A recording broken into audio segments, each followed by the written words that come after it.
வெள்ளரிக்காய் வச்சுருக்கோம். அதுக்கப்புறம் ப்ரௌன் பீன்ஸ் வந்து வேக வச்சு வச்சுருக்கோம். இது வந்து கோவக்காய் வந்து பொரியல் வச்சுருக்கோம். அப்புறம் வழக்கம் போல் தயிர் முந்தம்பழம் வச்சுருக்கோம்.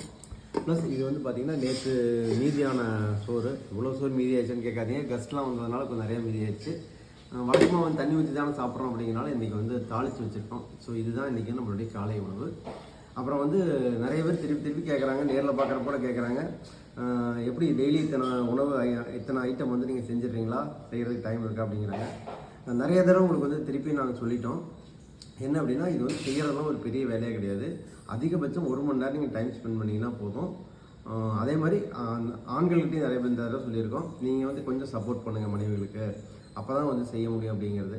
இதில் இன்னொரு முக்கியமான விஷயம் பார்த்தீங்கன்னா, நான் வந்து என்னைக்கெல்லாம் சப்போர்ட் பண்ணலையோ அன்றைக்கெல்லாம் வந்து ஏதோ ஒரு இது கட்டாயிரும்.